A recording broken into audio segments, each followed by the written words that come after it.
Christine, how much does it hurt the WNBA when CaitlinClark is out?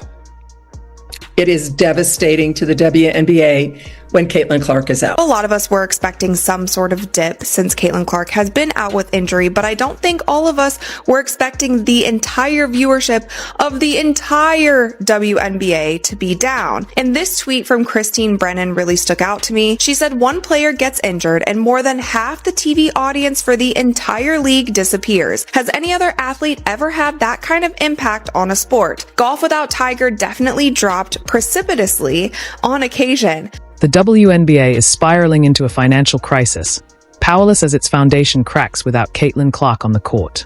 Once again, the league is proving it has learned nothing about safeguarding the one player who single-handedly pulled it out of obscurity and into the mainstream. This is the story of a league intent on self-sabotage, watching its golden goose sidelined by injury while refusing to face the truth. And with every passing day of denial, the cost isn't just measured in headlines. It's millions of dollars slipping through their fingers. And the truth is the truth, and the data is there. And what we saw when Caitlin was out the last time, the 5 games that she missed earlier in the season, the WNBA's viewership dropped more than 50%. Not just the Fever, but the entire league. In an era where drama is manufactured and social media outrage passes for news, facts have become as scarce as sold-out WNBA games without CaitlinClark. When Clark was sidelined with a quad injury on May 24th, the uncomfortable truth about the league's reliance on a single player was laid bare for everyone to see. Now, with a groin injury keeping her out again, indefinitely, we're watching the same script play out all over again. Injury jumped to her groin likely because of compensation. But the thing that you have to be careful of is if, say, you try to rush her back from this injury as well, then you're getting into this territory where a very serious injury can happen. That is what the Indiana Fever, that is what Caitlin need to avoid the best that they possibly can. So if it means that Caitlin is out for 3 weeks, if it means that she is out all the way through All-Star, then so be it. Nationally televised WNBA viewership has nosedived by a staggering 55%, with Indiana Fever games alone suffering a 53% drop, plummeting from an average of 1.81 million viewers when CaitlinClark played to just 847,000 in her absence. But here's where things go from bad to flat-out absurd. And by absurd, we mean the kind of predictable disaster you'd expect from a league stubbornly allergic to learning from its own mistakes. Clark went down. The WNBA ratings have dropped over 55%. Yikes. Across the board. Hey, guess what, guys? The league is CaitlinClark. The league is CaitlinClark. She is the WNBA, guys. Sidelined with a left quad strain May 24th. National TV viewership has plunged since then 55%. Before the injury, the Fever, her team, were averaging 1.81 million viewers, almost 2 million. Since her injury, fewer than 850,000. While CaitlinClark was out doing what she does best, selling out arenas, shattering TV ratings, and driving record-breaking revenue, the WNBA stuck to what it does best, absolutely nothing to protect its most valuable asset. Because apparently, when one player is responsible for 26.5% of all league economic activity, the smart move is to let her get targeted like a pinata while issuing tone-deaf lectures about basketball plays. It's alarming for the league, and it's alarming for the league because this is such a crucial year for the WNBA. At the end of this season, the WNBA will go into CBA negotiations. If negotiations go well, then every single player in the WNBA has a much better chance of making so much more in their next contract. And that's one thing when you start thinking about how many people stopped watching when CaitlinClark got injured. A lot of people stopped watching because they are boycotting the WNBA. They don't want to give viewership to any other teams or any other players, whether they like other players on the team or not, because of how the media and the league itself has handled CaitlinClark and how they have treated her. What's especially fascinating, and by fascinating, we mean maddening, is how this exact scenario has already happened before, yet the WNBA still can't seem to learn from its own history. This isn't the first time the league has watched its ratings and revenue nosedive the moment its biggest star went down. It's like watching someone touch a hot stove, get burned, and then immediately reach for it again, shocked, somehow, that fire is still hot.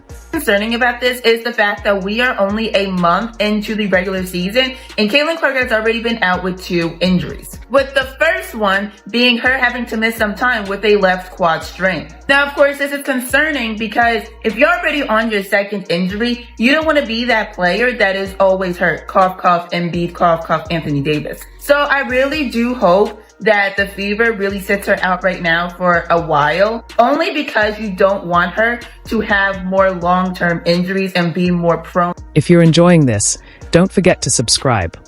The financial fallout has been swift and unforgiving.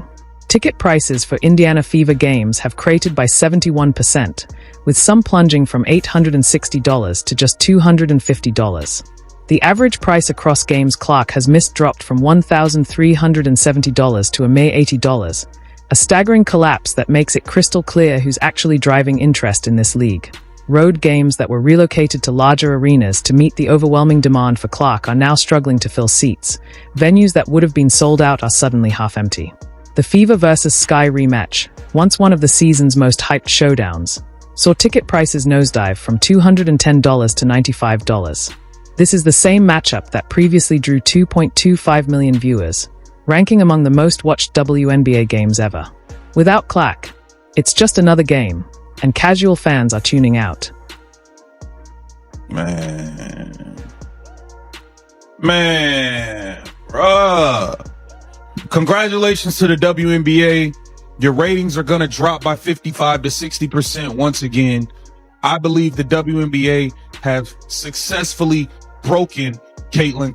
Christine Brennan, the veteran sports journalist and author of the upcoming book on her game, CaitlinClark and the Revolution in Women's Sports, has emerged as one of the most outspoken critics of the WNBA's mishandling of its brightest star.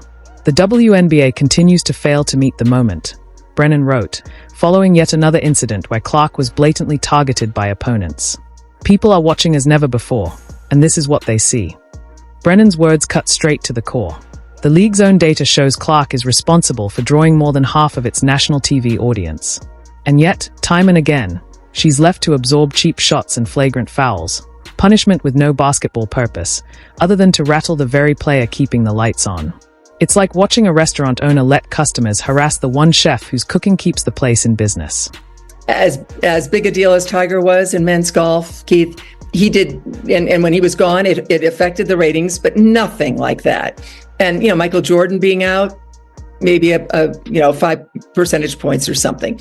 Nothing like this. You can make a strong case, and I will make that case, and have that there is no one single athlete more important to his or her sport or tour or whatever the circuit is that they play on than CaitlinClark is to the WNBA. The pattern has become as exhausting as it is infuriating. CaitlinClark gets hammered by defenders more interested in sending a message than playing basketball. Of the WNBA's 30 flagrant fouls in 2024, 5 have been committed against Clark, 4 of them by the Chicago Sky alone, accounting for a staggering 80% of the flagrant fouls targeting her. When Clark pushes back, she's labeled too aggressive. When she stays quiet, she's called soft. It's a no-win scenario, one the league created and continues to ignore. Meanwhile, the financial fallout is spreading like wildfire. It's not just the Fever feeling the strain. The entire WNBA ecosystem is reeling. Even with Clark's meteoric rise fueling record-breaking interest, the league was still projected to lose $50 million this year. Now, with Clark sidelined, those losses are accelerating. TV ratings are tanking, merchandise sales are stalling, and attendance is crashing back to pre-Clark levels. I don't even know where to begin, man. I hope CaitlinClark is okay. I want to know when this injury even happened, bro, because let's be serious here. She has the quad injury. Mind you, CaitlinClark hadn't missed a game since she was like 19 years old, since she was like 18 in college or something. Now she has a groin injury. We've never seen CaitlinClark play as bad as she played the last 3 games. Let's just be serious here. She's like 1 for 20-something on threes in the last 3. We've never seen her shoot the ball this way. I'll say that. Has she been hurt and playing through? The most damning part of this entire situation? It was completely preventable. CaitlinClark entered the league as a humble rookie, constantly praising her teammates, deflecting attention, and handling criticism with a level of grace rare for anyone, let alone a 22-year-old under a national spotlight. The league had a golden opportunity to protect her, uplift her, and use her unprecedented popularity to elevate the entire sport. Instead, they let jealousy and petty politics infect what should have been a celebration of women's basketball. And the fallout extends far beyond ratings and ticket sales. Corporate sponsors who invested millions based on Clark-fueled momentum are now questioning whether they bet on the wrong league. It's not just an injury. It's a crisis of confidence. At the heart of it lies a fundamental identity crisis within the WNBA. The league seems torn between wanting to be respected as a serious professional sports organization and chasing shallow, manufactured drama for social media clicks. But you can't have it both ways. Real leagues protect their stars and uphold competitive integrity. Drama clubs stir chaos and pray someone's watching.